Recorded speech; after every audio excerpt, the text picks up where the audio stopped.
everyone, I'm Jessie. So today I'm going to share about first order active low pass filter. Active low pass filter is a combination of a basic RC low pass filter circuit with an operational amplifier. So the function of the low pass filter is to allow low frequency signal from 0 Hz to its cutoff frequency, which is also known as the FC point, to pass through while blocking the higher frequency. Passive low-pass filter can be formed by connecting a resistor and a capacitor in series. As a capacitor is a reactive device, it offers very high resistance to low frequency signal and offer low resistance to high frequency signal. So in this circuit, it will block the low frequency signals from entering and pass them off to the operational amplifier part for amplification purpose. While for the high frequency signals, they will go through the capacitor. Since the capacitor offers them a very low resistance path, due to the current always takes the path of least resistance. Therefore, this forms the low pass filter. For now, the low frequency signal will now enter the operational amplifier part. The amplitude of the low frequency signal will now increase by the passband gain of the amplifier.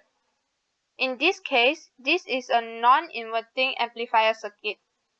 The magnitude of the voltage gain for the filter is given as the function of the feedback resistor R2 divided by its corresponding input resistor value, R1. For now, we need to calculate the components value. The formula to calculate the cutoff frequency is 1 over 2 pi RC. In this assignment, the requirement cutoff frequency is at 1 kHz. And let's assume that the capacitor value is equals to 0.016 microfarad. After some calculations, we will get the value of 9947.18 ohm for the resistor, and let's convert it as 10 kilo ohms. So now, for the magnitude of the voltage gain, we can use the formula of 1 plus R2 over R3. And let's assume that the R2 and R3 values is 10 kilo ohm each. Therefore, we will get 2 for the DC gain. This is the simulation circuit on Proteus. As we can see that the operational amplifier is supplied to the positive 5 volts power supply and negative 5 volts power supply. So in this slide, it shows the frequency response curve on Proteus.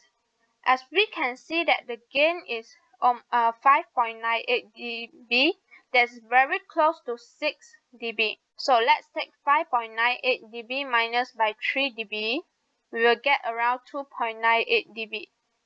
When the gain is around 2.98 dB, here as shown is here, the frequency is at 1 kHz. This has proved that we have met the requirement of this assignment. So now I'm going to build the practical circuit on the breadboard.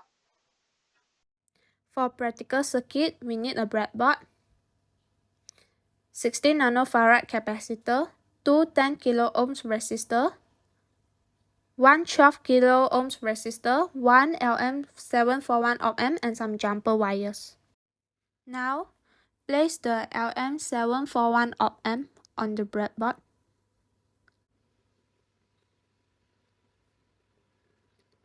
One side of the 12 kilo ohm resistor is connected to the pin 3 of the op-amp, which is the non-inverting input.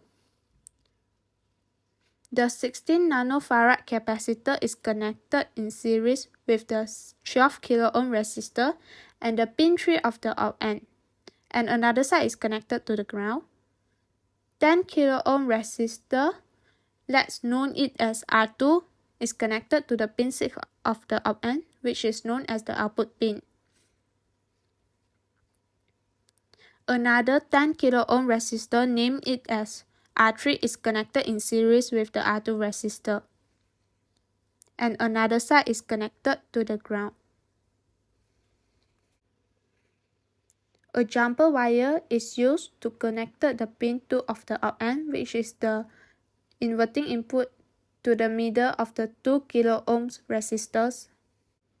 Place a jumper wire at pin 4 of the op-amp to supply negative 5 volt voltage to the op-amp later, and place another jumper wire at pin 7 of the op-amp to supply positive 5 volt voltage to power up the op-amp. Connect a jumper wire at 12 kilo ohm resistor for V-in and another jumper wire at pin 6 of the op-amp for result taking purpose.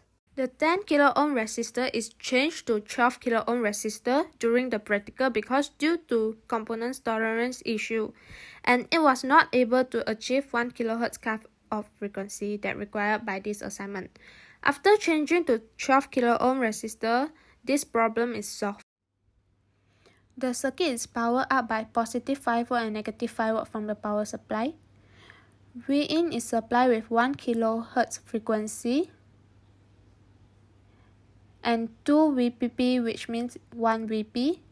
The input and output waveform is shown. We can see that the Vmax for Vout is 1.52 volt and the Vmax for Vin is 1.08 volt when the frequency supply is at 1 kHz. This proves that we had met the requirement of the project. The table below shows the data collected from the practical oscilloscope. Voltage gain can be calculated by taking Vout divided by the Vin. The gain in decibel can be calculated by taking 20 log 10, the voltage gain, AV. Below shows the frequency response curve based on the data collected from the table in the slide above. The gain is at 2.98 dB and the frequency is at 1 kHz. Therefore, 1 kHz is the cutoff frequency. So that's all for my sharing. If you like my video, please give me a like, share it out to your friends and subscribe my channel. That's all for today. Thank you. Bye.